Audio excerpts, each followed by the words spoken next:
Hello friends, I am Vishnu I. Patel from Shri and Srimati P.K. Kotawala Arts College, Patel.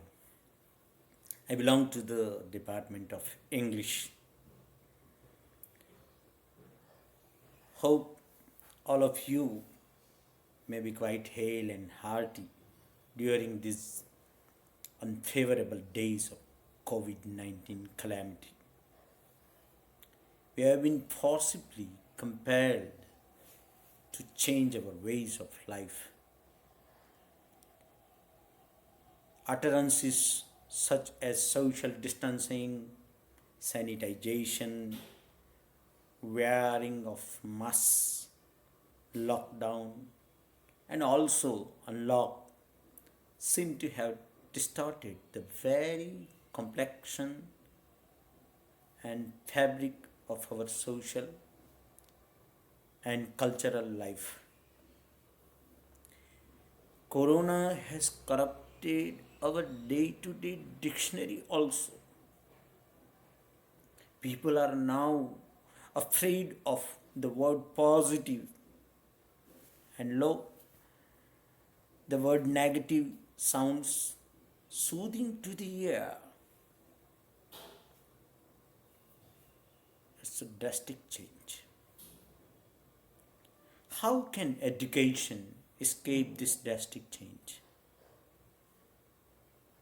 When all are being advised by the government and doctors and WHO to stay at home in order to be safe from the attacks of this unprecedented pandemic named COVID-19, online teaching and learning seems to be the only way to keep the system of education working and breathing. Though it can hardly take place of actual classroom teaching, this video is an attempt to throw some light upon the topics occurring in paper number CC-305, prescribed for core compulsory English of BA semester 3. The program here is BA and course is CC-305. Let us call this introductory video part 1 and have a cursory glance on the syllabus. To begin with, let us see the very title of the paper. It is Foundation Course in Literary Criticism. Every word in the title is important. Foundation throws light upon the necessity of understanding the fundamental problems and things related to literary criticism. We are supposed to lay the foundation of literary criticism. So without understanding the basic things, we cannot do justice to the subject undertaken for a close study. Then it is literary criticism. We can think of criticism of so many types: social criticism, political criticism, religious criticism, etc. But here, the word literary directs us towards the proper understanding of the word literature. is criticism of literature. So, first of all, we are supposed to be clear about the meaning of the word literature, what literature is, what it aims at doing. And as you know, we have been taught what literature is during the first semester of our BA program. The book written by R.J. Rees was recommended for further reading or close reading. So, we are aware of the word literature. Then, criticism. The word criticism is quite familiar. It sounds familiar. When a person passes some remark or makes some comment, especially negative in nature, we see that he is in the habit of criticizing things every now and then whenever he picks up an opportunity to do so. But here, literary criticism does not mean negative remarks only. No doubt, the critic is supposed to find out drawbacks of the writer also, but he has to throw light upon the value or merits of a piece of literary writing. So, literary criticism must not be mistaken for negative remarks only. It has so many other functions. Without understanding a work properly, we cannot pass judgment. So, this is how we can proceed further. Now, I propose to discuss the topics that have been prescribed for close study in our syllabus.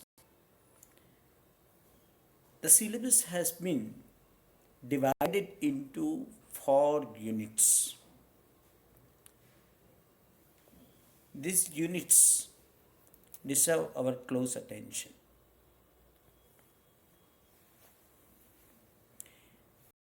As you can see in the slide, unit number 1 has these topics: what is literary criticism, function of criticism or critics, and then qualities of a good critic. When we try to answer the question, what is literary criticism, we actually try to understand the nature of literary criticism. Because we have to take into consideration several definitions given by different writers or critics of the word criticism. So, in this unit, we are supposed to understand the nature of criticism. And when we try to understand the nature of a particular thing, we automatically come in contact with the functions it is supposed to perform. They are actually correlated things, closely correlated things. A thing does what it is made up of. For example, literature is made up of beautiful expressions.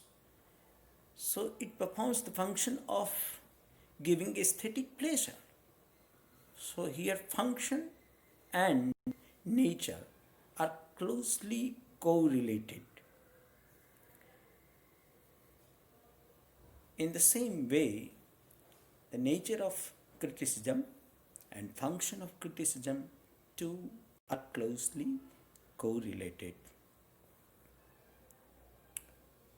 For example, criticism has been described as being judgment of literature, judgment of literary works. It is primary definition of the word criticism. So when we refer to judgment, we automatically know that a critic is supposed to judge. So this is function of literary criticism. And in order to judge a work of literature, he has to understand, he has to analyze a work of literature, bring out the value of a work of literature, and he is or he finds himself in a position to pass a meaningful and sound verdict upon a work of literature. So this process for an ordinary reader, for a reader like you and me, this process of properly understanding a work of literature is more important than the ultimate judgment, because the process throws a lot of light upon the work of literature. We can understand the work better.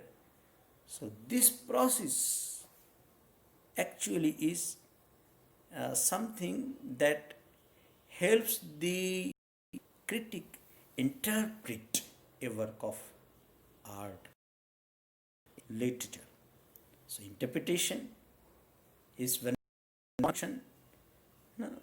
Two major functions of literary criticism are judgment and interpretation. So if judgment be the end of criticism, interpretation is a means to that end. Without proper understanding, we can understand. A person does not find himself able to pronounce a judgment upon the merits or demerits of a work of art, or he is judge of. He is a judge of the value of a work of art, a work of literature.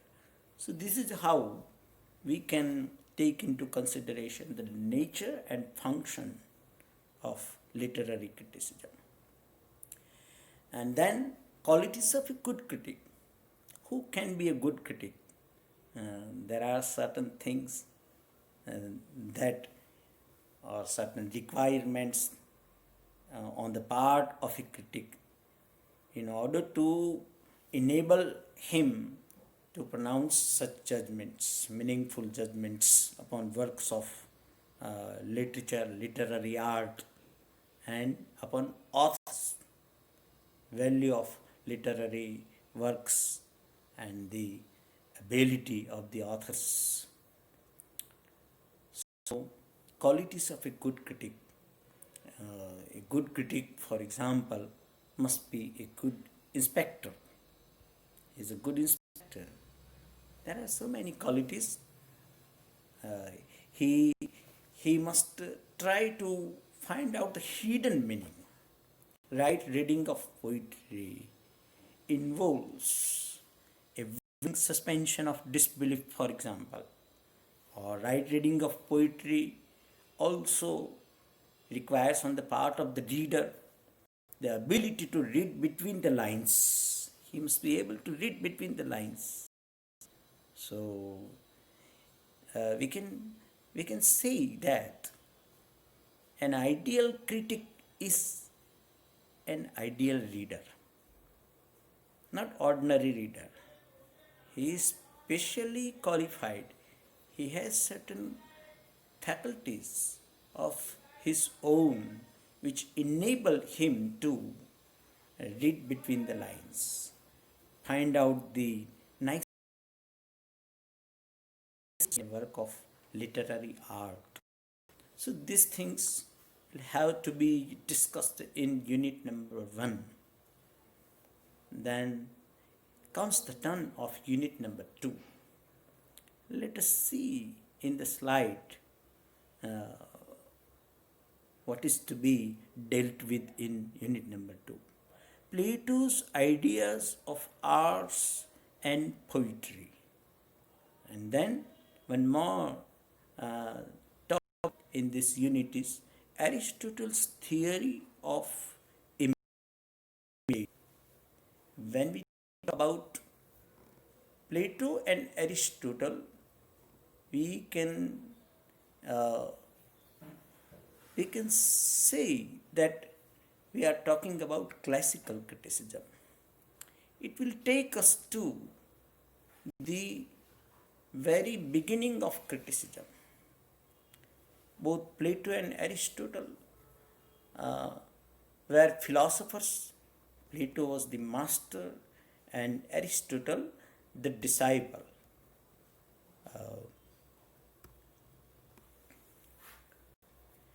Plato lived between 428 BC and 348 BC. BC here means before Christ.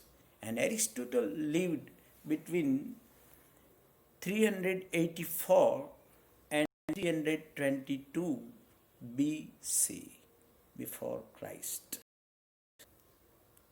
So these were great philosophers who lived in Greece, the great Greek philosophers.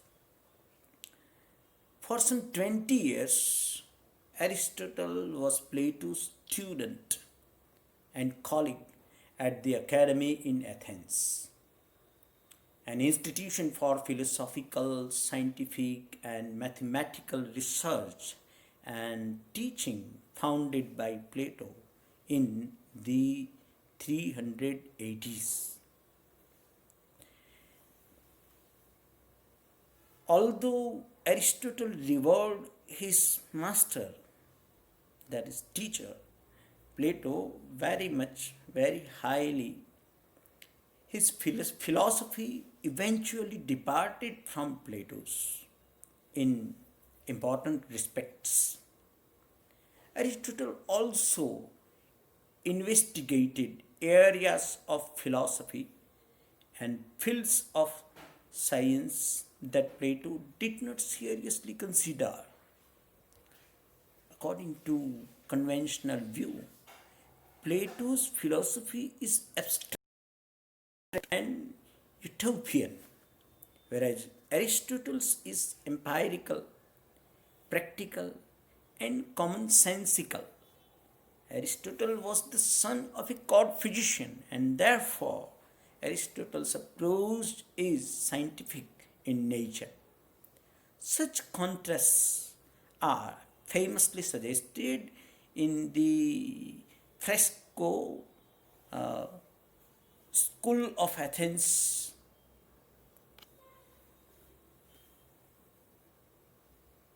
by the Italian Renaissance painter Raphael. Here in the slide you can see the picture. It's a beautiful picture produced during the Renaissance period. So Raphael has painted this picture. This picture depicts Plato and Aristotle together in conversation, and they are surrounded by philosophers, scientists, and artists of earlier and later ages. Plato, here in the picture, as we can see, is holding a copy of his dialogue Timeo and points upwards to the heavens. Aristotle is holding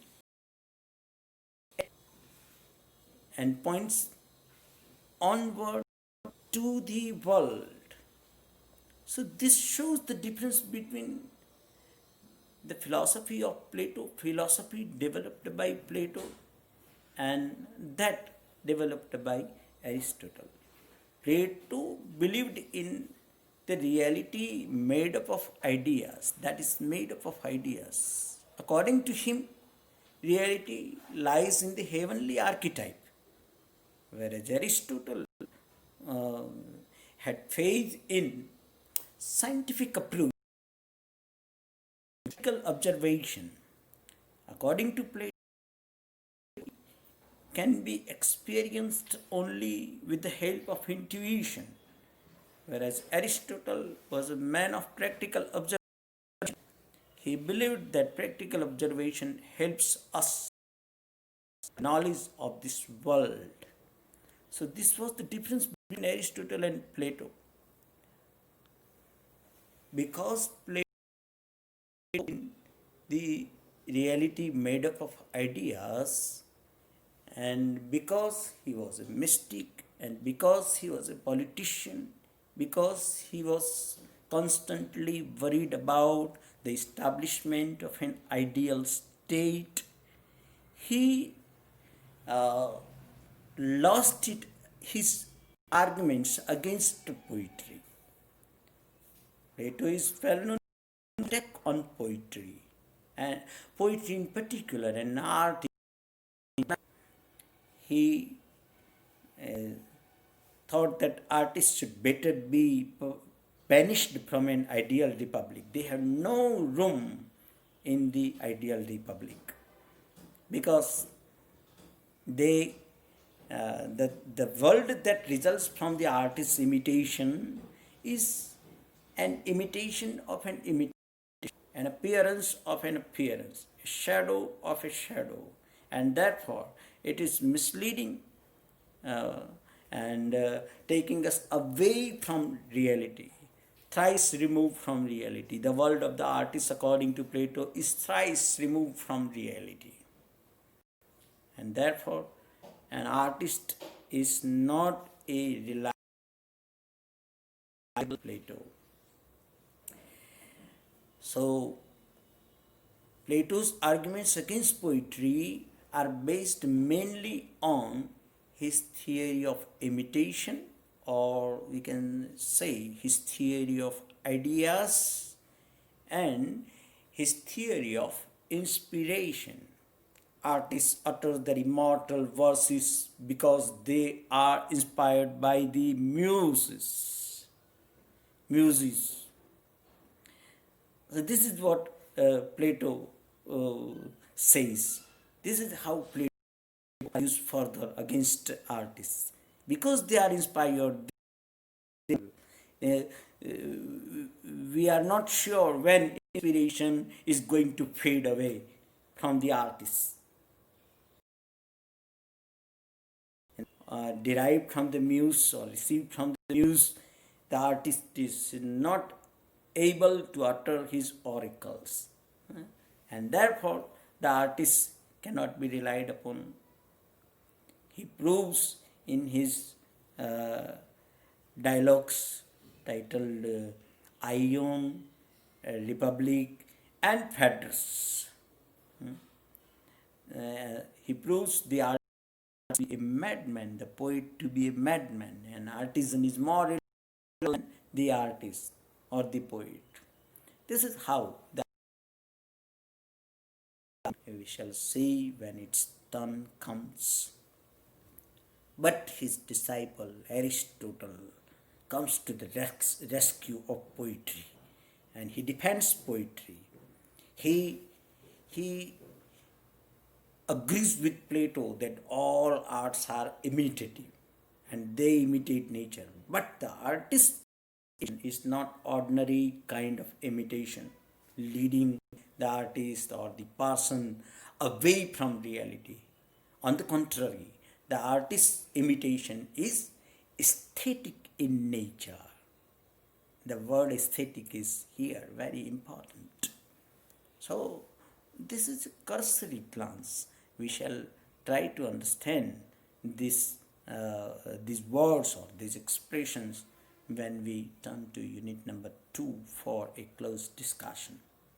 Unit number 3 is related to some literary terms. Let us read it. Show your acquaintance with the following literary terms. So, literary terms. My dear friends, every has its own specific terms, its own specific terminology for description. In the same way, literature also and literary criticism then also has some specific terms. Only understand these terms. Otherwise, we cannot understand literature. Let us see what these terms are.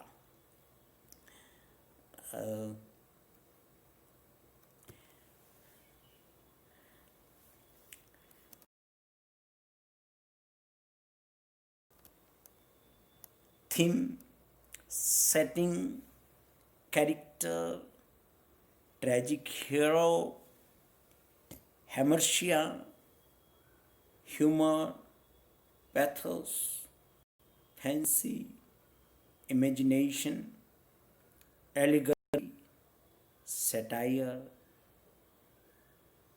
This is the list that has been prescribed for us.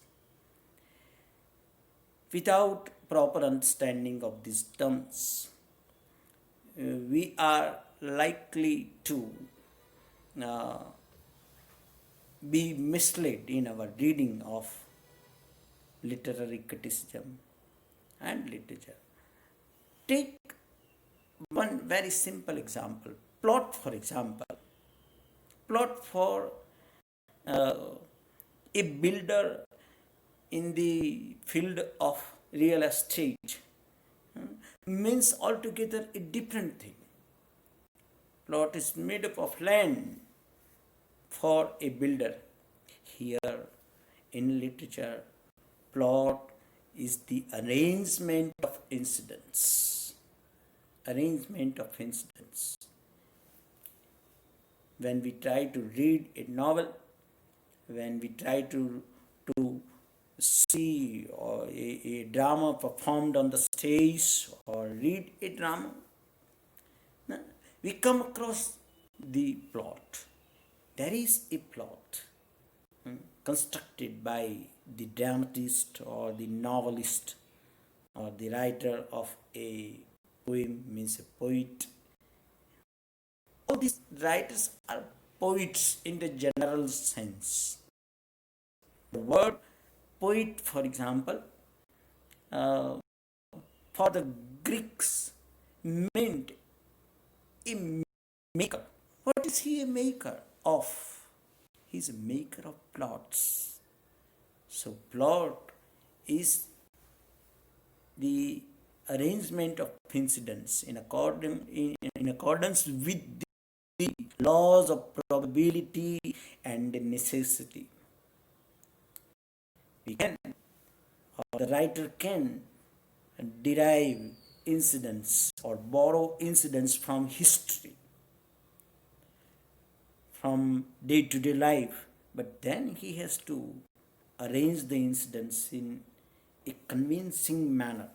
The element of it is added to the arrangement, and this is how the arrangement is found to be convincing, logical, and the arrangement gradually leads the action towards, you can say, culmination. So this is the difference between ordinary use of plot and literary use of plot. In the same way, character too has different meanings. Here in literature, character is mostly personal agent. The characters that we find in a novel, the characters that we find in a drama, the characters that we find in a poem are mostly personal agents. So this is how we can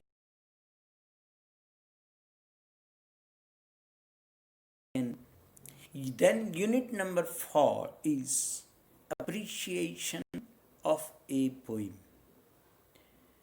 After having made a close study of all of the 3 units, we should enter practical criticism also.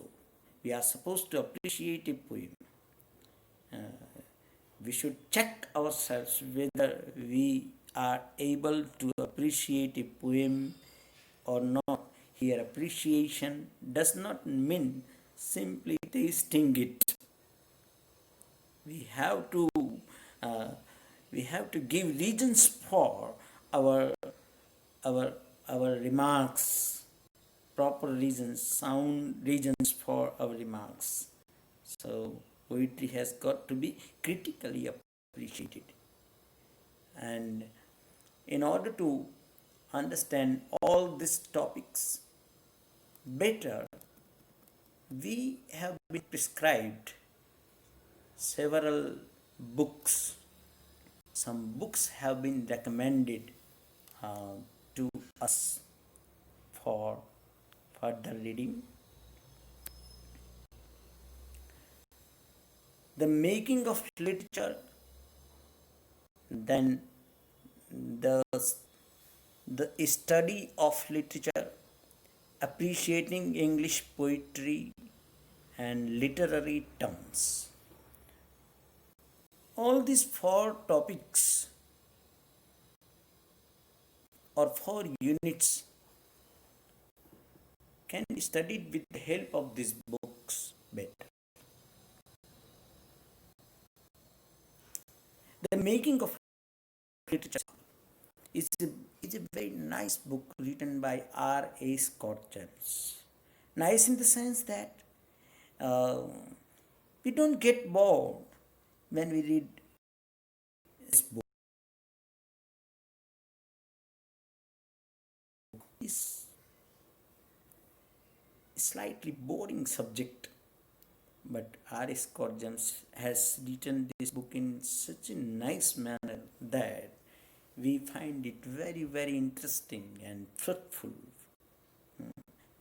helping us understand the things in a very nice manner. Same is the case with a study of literature written by William Henry Hudson. That too is a worth reading book. We should read these books closely so that we can come in contact with English phrases and usages and English sentence patterns.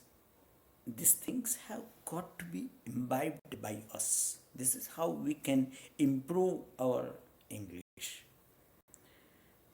Then, appreciating English poetry by P.K. Thakur. Thakur sir used to be my guru once upon a time. So, I respect him. He used to teach us phonetics and linguistics. So his book, Appreciating English Poetry, lays emphasis on these aspects of a writer's expression. In a writer's expression, we can take into consideration very attentively the pronunciations of each and every word that the writer has used. So there are some some stages of proper critical appreciation, and this book throws light upon these stages in a very nice manner. And last but not the least is the book Literary Terms by M.H. Abrams. Uh, Unit number 3, which expects us to know literary terms or to be familiar with literary terms, can be studied with the help of this book. This is how we can proceed further in our journey in this first part of our discussion. At the end of this discussion, I thank you all for listening to me, and I express my good wishes to you. Wish you all the best. Thanks.